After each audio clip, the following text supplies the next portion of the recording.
Ah, listener. You caught me a bit off guard there. It's nice to see you.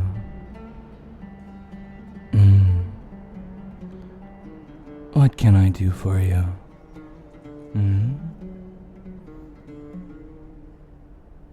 I see.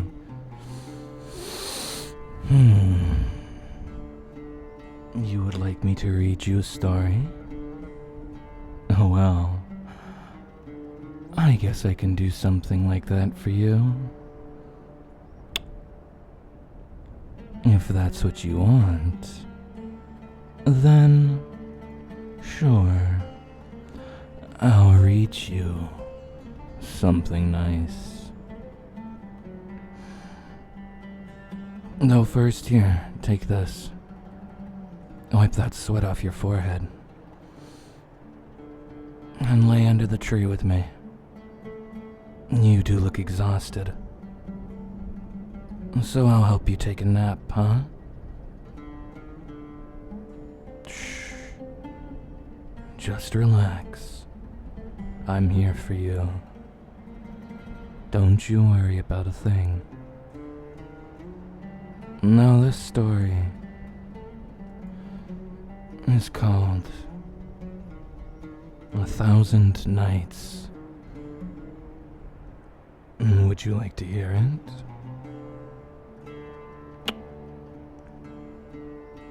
Okay. Here. The tale of those without shadows. I wonder if these shadows are black and red and pointy. Maybe have a bit of a angsty streak. I don't know. Once, this land was home to a group of people without shadows. They led simple lives, knowing nothing about the world outside the place where they lived. This lasted until one day, when a lost adventurer discovered them. The shadowless folk were shocked to find that the adventurer had a lockstep attendant, silent and loyal. The adventurer, too, was shocked to see that people lived in the world who would not cast a shadow because of the sunlight.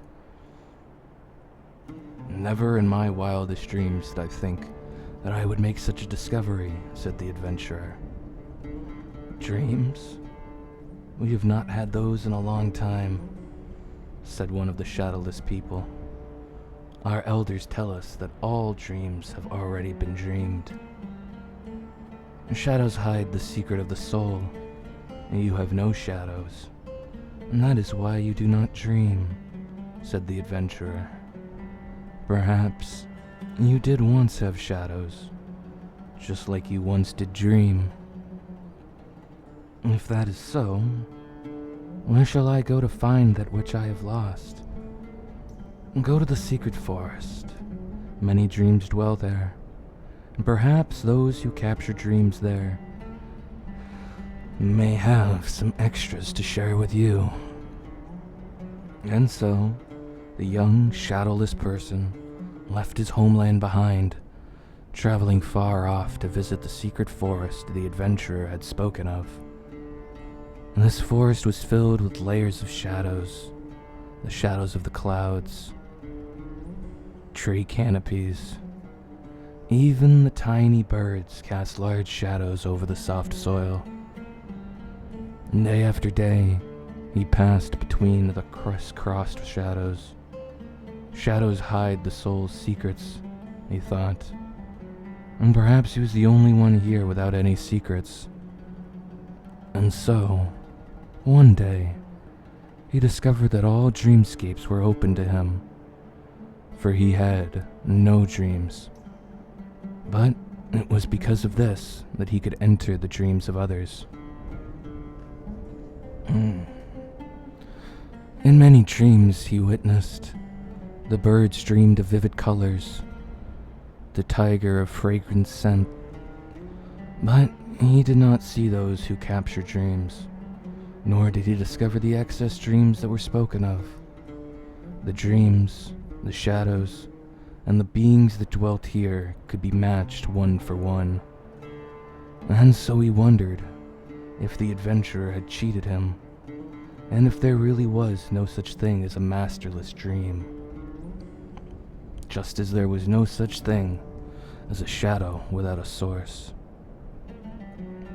But just as he was about to admit defeat, the one who captures dreams found him. This encounter happened within the dream of a seashell. He barged into its ending, searching for the white waves and the salty wind, but neither was to be found in its saddened aftertaste. And just like this shell, you do not belong to this forest. The speaker was a woman, and he quickly realized that she was the dream captor the adventurer spoke of. For her shadow had a strange, mottled texture, like drapery encrusted with gems. "I have been looking for you," he said. "Perhaps you have some extra dreams." "And they pass like the morning dew," she said, and there was no sadness in her voice. "Masterless dreams cannot last long. I have tried many times, but they always dissipate in the end. See, just like this seashell, we must both leave." And taking his hand, she led him from this fading dream, bereft of white waves and salty winds. Beside a murmuring brook, she told him a great many stories, and taught him how to enter dreams. After that, she warned him multiple times concerning the taboos of the dream captors, such as how they should never gaze repeatedly into another's dream, for their secrets are like a bottomless well.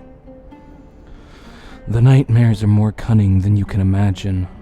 Once they discover what you have done, they will arise like a swarm and drag you into the darkness. You will not be able to leave that place, the boundary where no shadows are.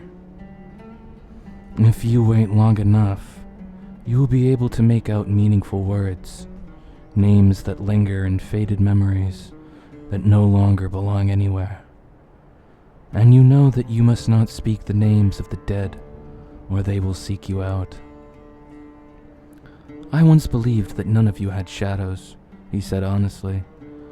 "I once believed that dream captors did not have their own dreams, which is why they collected those that belonged to others."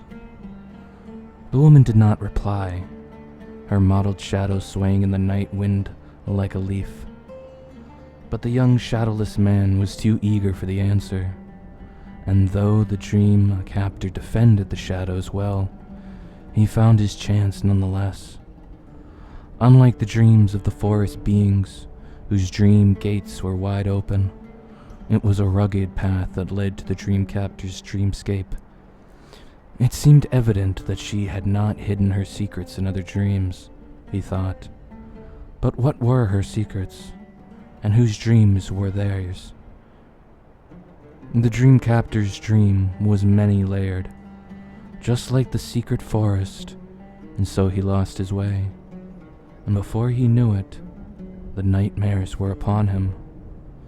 "I have broken the dream captor's taboo, but even if I can see that bottomless well, I cannot find my answer," he thought. She said that if I stayed long enough, I might be able to make out a name from their voices. At least, that way, I will know whose dream this is. And so he allowed himself to be led into the depths, and just as the woman had warned him, it was a boundless, lightless realm. He listened then for the tiny sounds, hoping to find words that could point to a name. An unknown period of time passed before he finally heard a name amidst the scattered sounds. This sound had a strange, special attraction to him, and he could not help but recite it. And then he opened his eyes. "I saw a strange sight," he said. I saw that a woman had entered my dreams and stolen them. Stolen secrets of my soul that I didn't know existed. And since that day, I no longer had a shadow. And I heard her say this, and she called me.